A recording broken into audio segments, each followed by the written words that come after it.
Roadways bus अड्डे पे नहीं मिलती है, फिर रोडवे वहाँ स्टेशन पे जाते हैं, लेकिन वहाँ भी जिस ट्रेन का पता करना था वो ट्रेन 10 मिनट पहले जा चुकी है।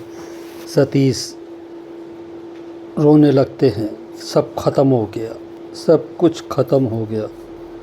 इधर शादी में अंतर पाठ मंगल पाठ होना शुरू हो गया है। तेजू मन ही मन सोचते हुए, अब मैं और नहीं कर सकती, मैं और झूठ नहीं बोल सकती, और अपना घूंघट हटा देती है। तेजू को देख के नील की काकी, अरे ये तो तेजस्विनी है, जूही कहाँ है, ये क्या मजाक कर रखा है। तभी भूषण गुस्से में, बंद करो ये नाटक, क्या चल रहा है, क्या तमाशा चल रहा है यहाँ पर। विनोद, ओंकार काका ये क्या हो रहा है, ये लड़की यहाँ मंडप में क्या कर रही है, और जूही कहाँ है। ओंकार तो कोई जवाब दे नहीं पाते हैं और शर्म से सर नीचे कर लेते हैं। तेजस्विनी, मैं बताती हूँ, मुझे आप सबसे कहते हुए बहुत दुख हो रहा है और शर्म भी आ रही है। मेरी बहन जूही है ही नहीं, हमें पता ही नहीं है वो कहाँ है। जूही कहीं भी मिल नहीं रही है, इसलिए जूही की जगह मैं आ बैठी। अपने और अपने परिवार की तरफ से मैं हाथ जोड़ के आपसे माफ़ी मांगती हूँ। विनोद, तुम्हारे कहने का मतलब ये है कि जूही घर से भाग गई है। हमने अपनी इज्जत बचाने के लिए जूही की जगह तेजस्विनी को बैठा दिया, लेकिन हम ये सोच रहे थे कि जूही आ जाएगी तो उसे चुपचाप बैठाल देंगे। हमारा इरादा आपको धोखा देने का नहीं था, अजूबा कहते हैं। विनोद, हम अपने बेटे की दुल्हन लेने आए हैं और इतनी देर से आप सब लोग मिलकर हमें धोखा दे रहे हैं। अजूबा कहते हैं, दुल्हन तो तुम अब भी ले जा सकते हो। तभी भूषण, क्या मतलब है, दुल्हन तो भाग गई ना।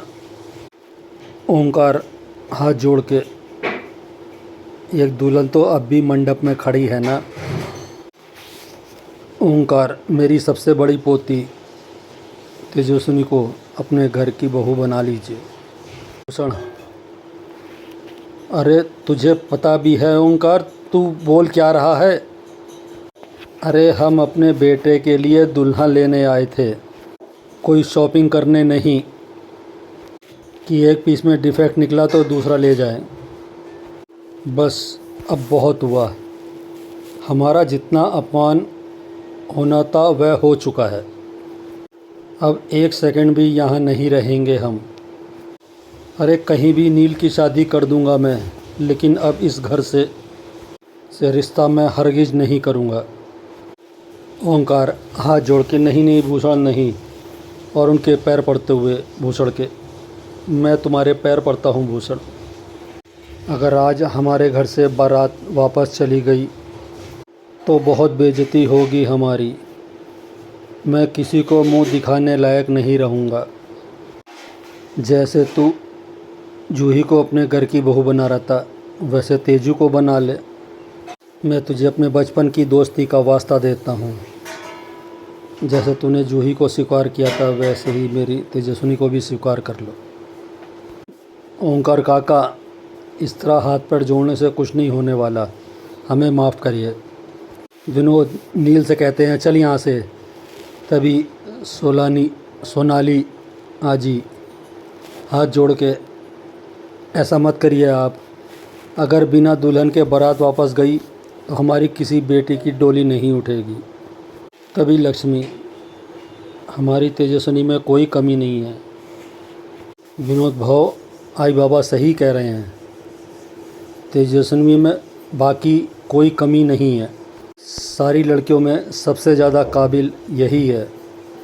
कहा कि वाह, आज हालात बदले तो बात पलट गई, क्या बात है।